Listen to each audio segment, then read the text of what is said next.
So can everyone just get that opened? And I want you to go to your, I don't know if you guys can see though from back, I'm gonna try to maximize this a little bit more and then just take it to this side so it's a bit maximized. I think this is way better. So this is where we stopped last time with our encryption decryption program. Remember, we are trying to encrypt as a message, a text, whatever it is, using Vernam cipher. And the last thing we have, I don't know if you guys have the same with me, but the last thing I have was where we try to add the converted binary that is for the message itself into the bin array list. So this is the last line I have.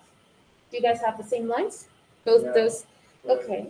I'm having very Okay, so I'm gonna come around in a couple of minutes, perhaps like 10 minutes. I'll do 10 minutes of coding, then I'll come around. For those online, you can ask me in those 10 minutes time frame. Those in class, I'll come around and see what errors you have. But where exactly is your error? Jorge, which section exactly do you have the error in? the 10 character hat. Ah, okay, wait. That's at the beginning, is it not? No. Down? Bottom? Here? No. Like Oh, this one, string send. This one, string send. No, this one. Yeah. No. Oh, did you just check the for loop and see if you put the same syntax and don't forget maybe a curly brace? Yeah, see if something is missing in that place, maybe a semicolon. And the next thing we're gonna do is throughout the step of the way, I want us to be printing the message, like I want us to print what the user has entered as a message. I also want us to see the binary conversions of those messages because we get to compare it with the ASCII table to see if it's correct.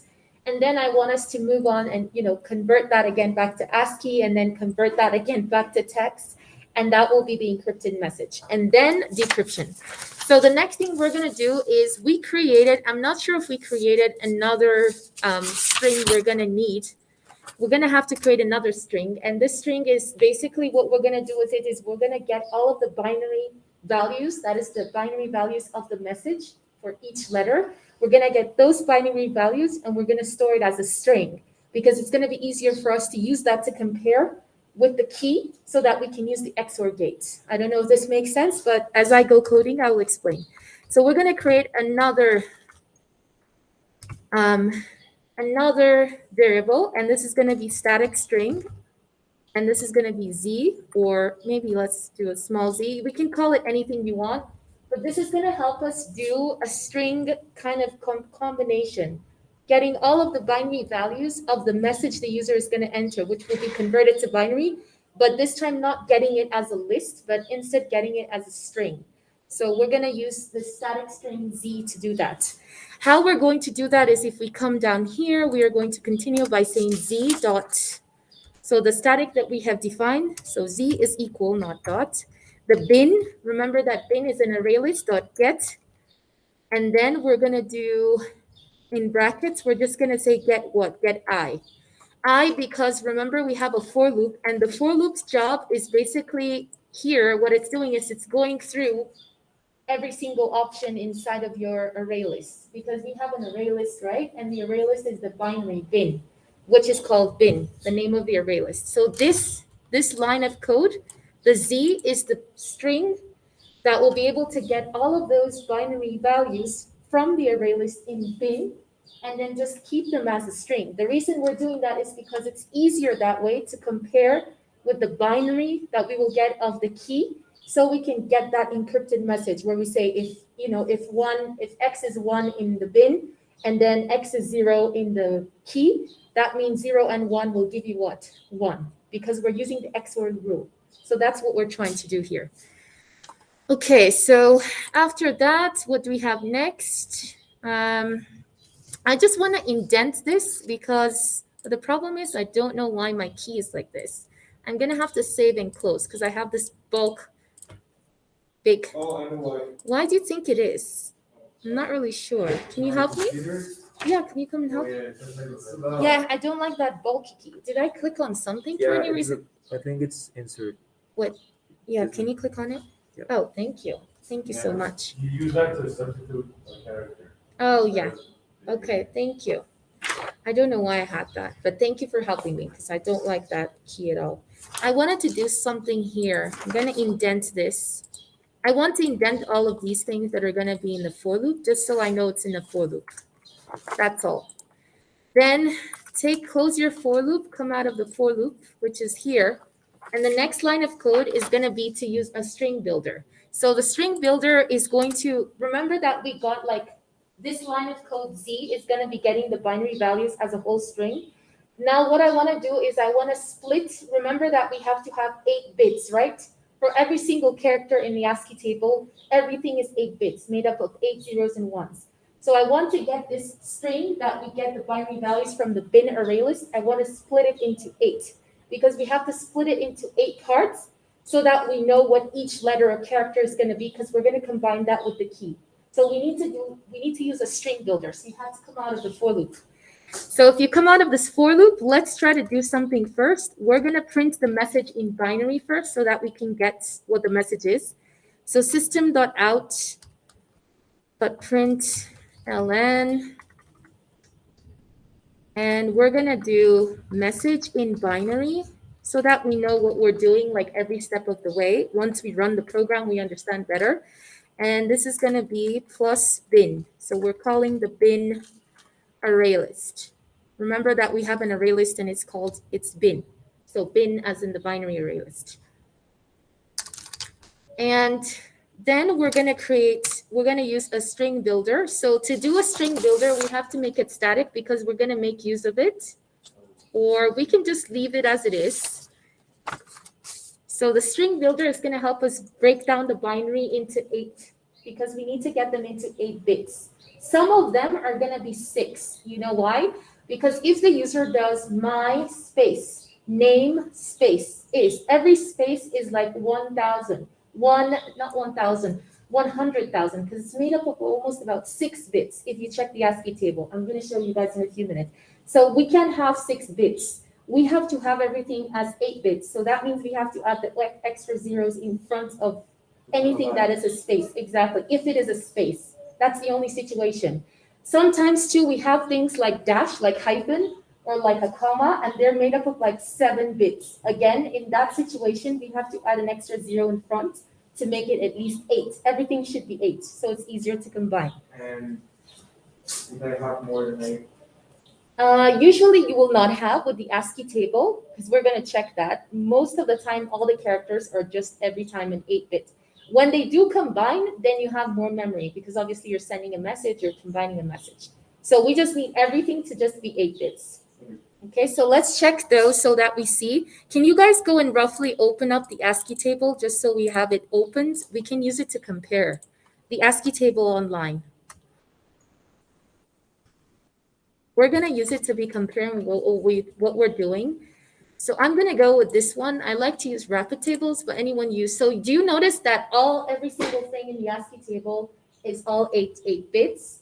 And even space, this is what I was talking about. When you actually convert space into a binary value using the function in an Eclipse, it just gives you 100,000. So you have to add those extra zeros to make it 8. So that's what we're trying to do with the string builder. So let's go and create the string builder, continue on that.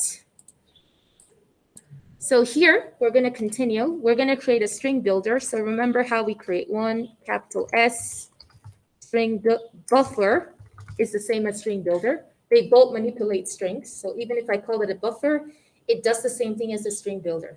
They're just called string manipulation methods. They are used to either insert, delete, or join strings together. So string buffer, we're going to call it whatever. I'll call it SP. That's what I used before. You can change the variable name. Equal to new. So did we already have something SP?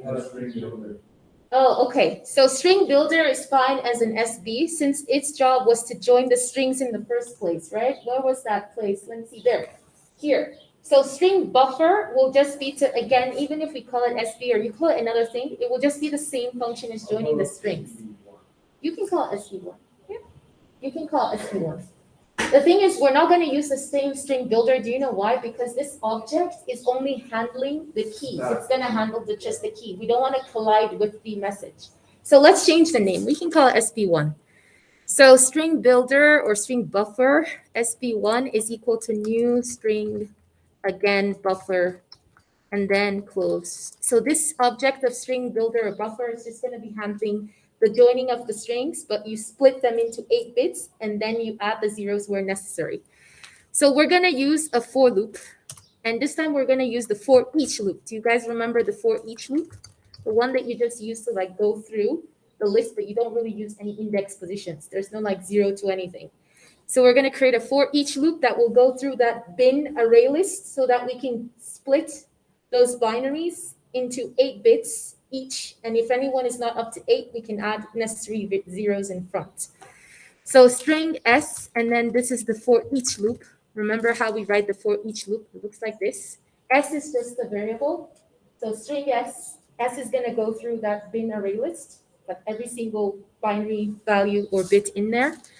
And then we come down with a condition, and we say if. So here we do if s dot equals, because we only have a situation that will be anything that will be less than 8 bits is either if it's a space, if it's a character. So you have to be careful with that, because when you specify what you want to pick for a key, some characters, if you check the ASCII table, they're only like, when you convert them in the program, it's like 7 bits. They're not up to 8. So you have to add extra 0 in the front. So you have to know which command you want to run. So I'm going to do first spaces. So if it is 100,000, you put this in speech quotes because it's a string. It's not a number. Binary is a string here.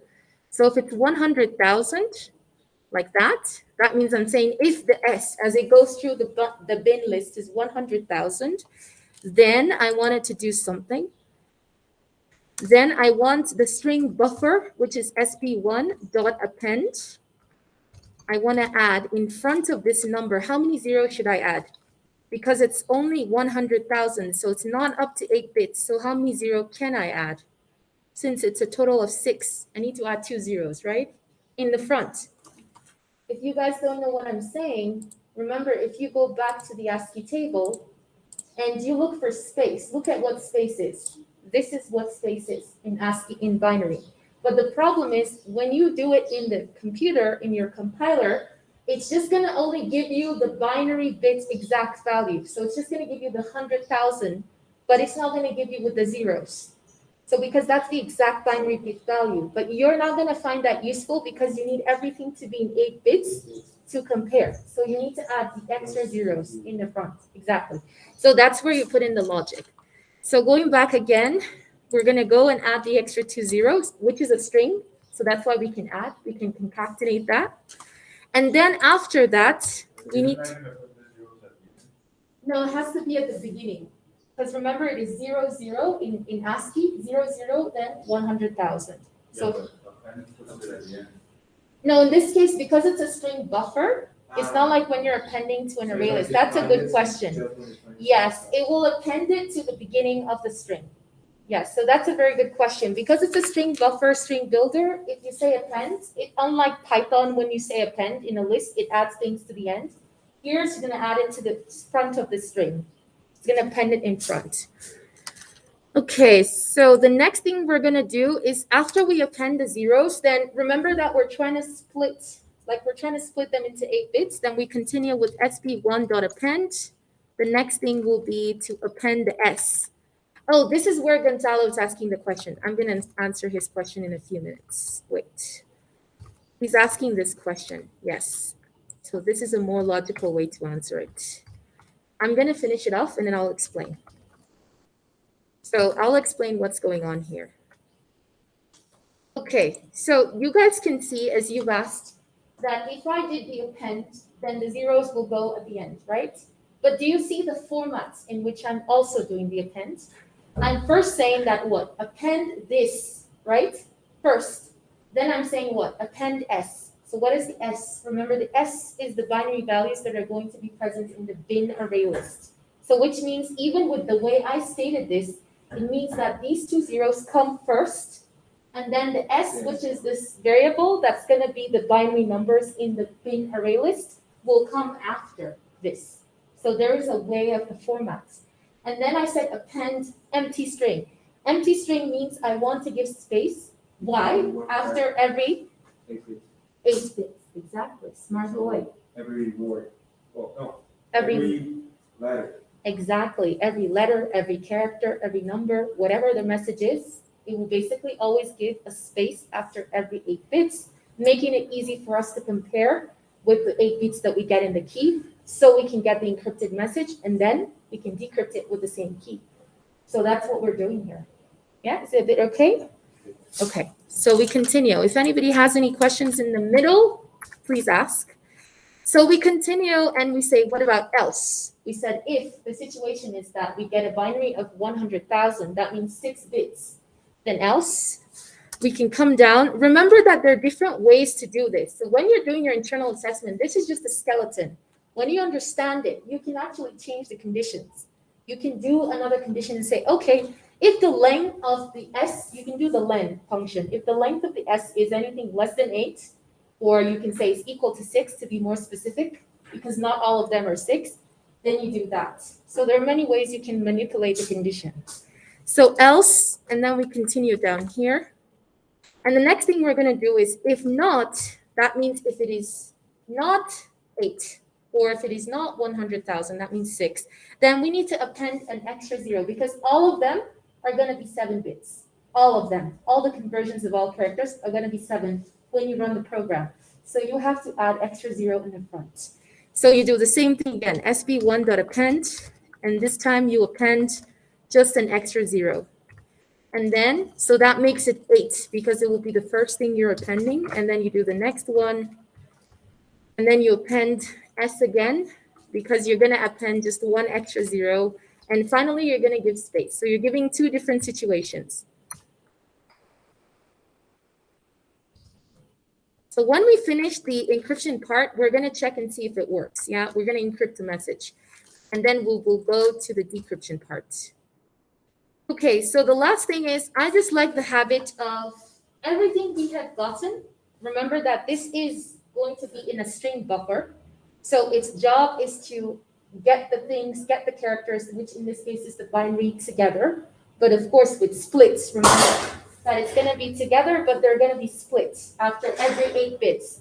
So the next thing we want to do is, since the string buffer or the string builder, I said this last time, it's not exactly a string in a string type. We still have to get everything that it has buffered, all the binaries that it has combined, that is splitting them into 8s. We still have to convert them into a string type so we can use the equals function or keyword to compare. So this isn't the end. So we can't just use only SB1. It is a string buffer, but we still have to get it into a string so we can use index positions for comparison. So which means we come out of here and out of the for loop. So you should always click and see where your curly braces end. And we come down here, and I don't think we have declared a string type, have we? We need a static string again. So we're going to have to create a static string. Do you know why? Because we're going to use it like the Z to kind of get everything as a string. So we're going to create a variable. We're going to make it static because we're going to reuse it in the program. We're going to call it static string, perhaps str, whatever you'd like to call it. Remember, please try to give your variables reasonable names. Right now, I can say these names are not so reasonable, but just for the sake of this is a run program, we will stick to that, or you can give it a better name. So they should be names that make sense. Okay, so coming out of this, we're going to continue here, and this str that we have declared as static is going to be equal to the sp1 dot to string. Remember the method to convert to string.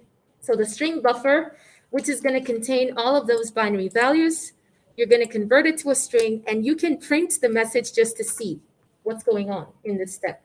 So we're going to print it. It is not necessary for the user to see any binary messages, but for our sake to understand. So sys out, and then I think it's control space. Oh, I did it today. The shortcut of writing system.out.print. Okay, so I'm going to print this and say message.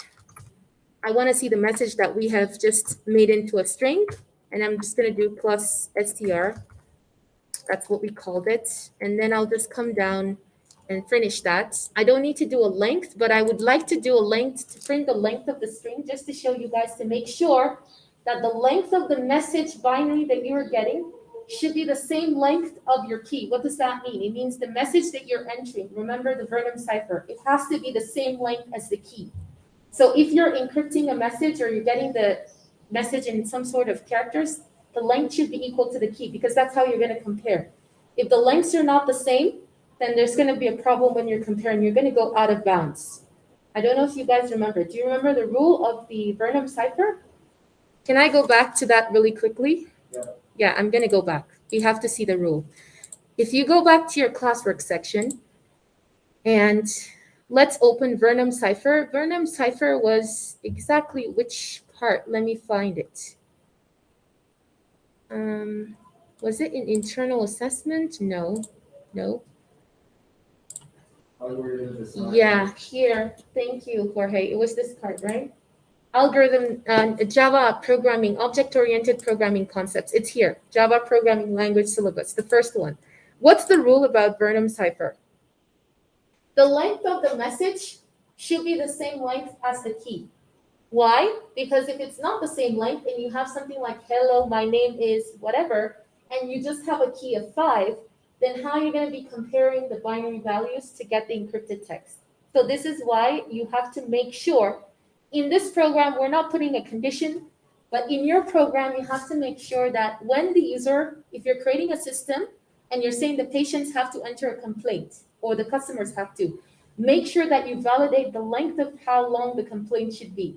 Because if you don't, if they enter something longer than your key that you're going to give them or give whoever you want to encrypt, it's not going to encrypt the message. It's not going to get it decrypted. No, it's gonna cut it out. Exactly. It's going to say it's out of bounds because it will be comparing, and it gets to one place. It doesn't have anything to compare, so you get the error out of bounds.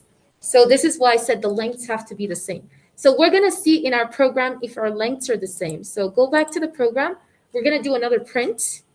And we're going to print the length of this str. Remember that the str is the final string that has all of the 8 bits that we have done with spaces because it's done 8 space according to the characters.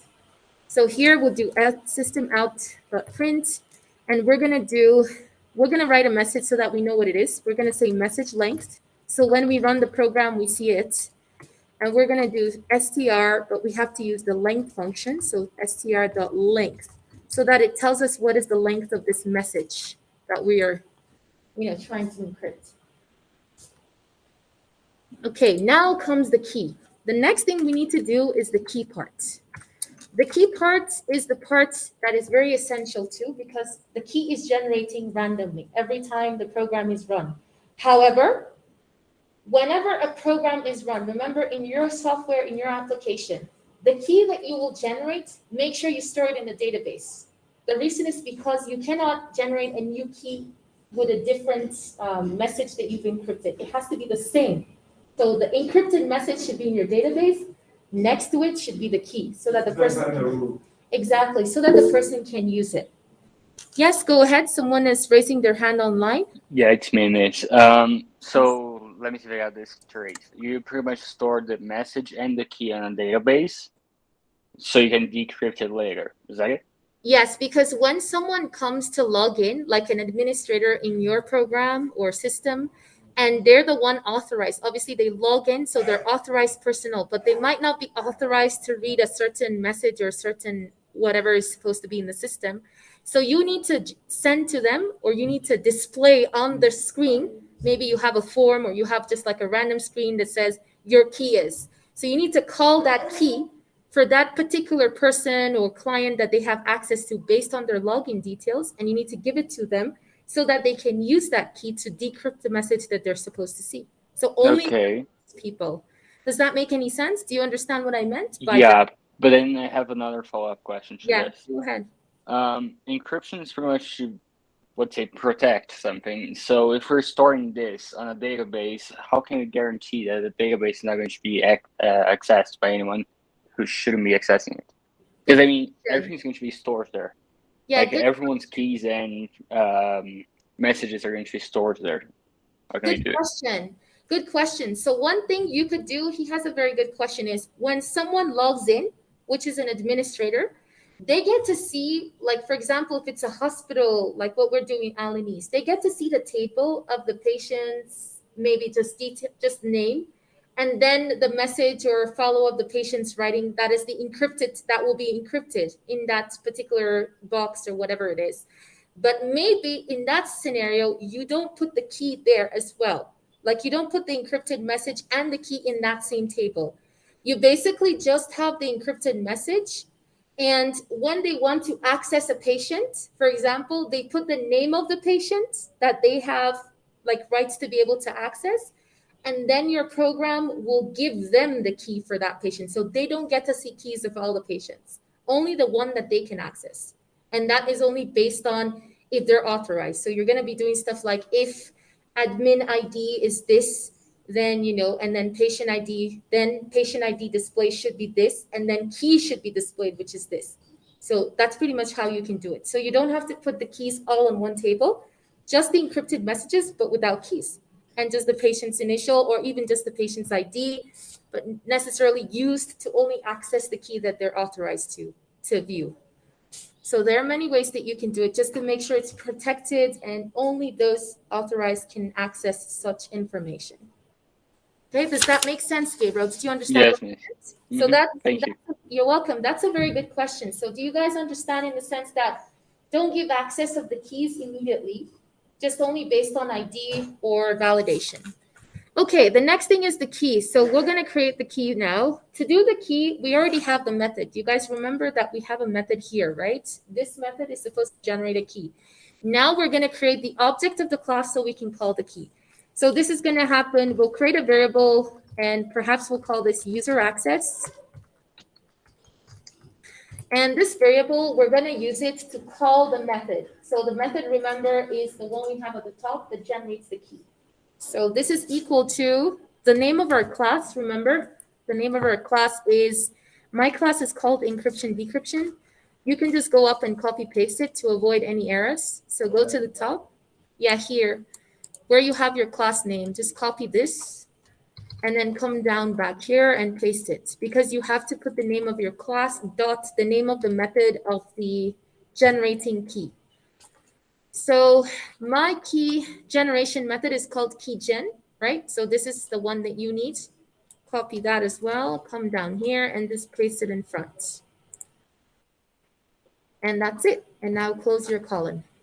So what is this line doing? This line is going to allow us to use this variable called user access, which is basically belonging to this class, to be able to call the method to generate the key, because we need to generate the key, right? Because once we have our message, we've already done the message binary, everything is ready. Now we need to generate the key in the letters that we suggested or in the numbers or characters, and we need to do the same steps again, change it into ASCII decimal value, then change that into binary, then save that somewhere else, then get it as a string, and now start to compare. So that's what we're going to do. So the next thing we're going to do is we're going to come down here. I like to print what key is generated. So I'm going to write down so you guys can see when we run the program which key is going to be generated. So we're going to write a message like key generated. And we're going to call this key with the name, I think it's going to be user access, because that's what we call the variable that will save the key that is generated. So this will be that. And then we're going to go down, and who knows what we're going to do next. Obviously, the key that we generate, we have to convert that key because it's going to be letters, characters, numbers. So we need to convert that into an ASCII value. We need to get the ASCII value of that key, which is going to be in decimal. And then from there, we need to convert that into binary again. And we need to, again, split it into 8, just like before, and then save it in a string, and then compare it. So what's the next step? Who has an idea? What do you think will be next? Once we generate the key, because we are going to print it, whatever key we generate. And remember, how long does the key have to be? The key has to be the same length as the message. In this program, it doesn't do that. So you just have to add an extra if condition. So we're going to modify it later on, because the length we set for the key is 14. But the key, we have to make sure we cannot make people, decide what they're going to be writing. So what we can do is when they enter a text, like the doctor says, this patient needs to change, blah, blah, blah, we find the length of that text, and then we set that length to be the length of the key that will be generated so that it can encrypt properly.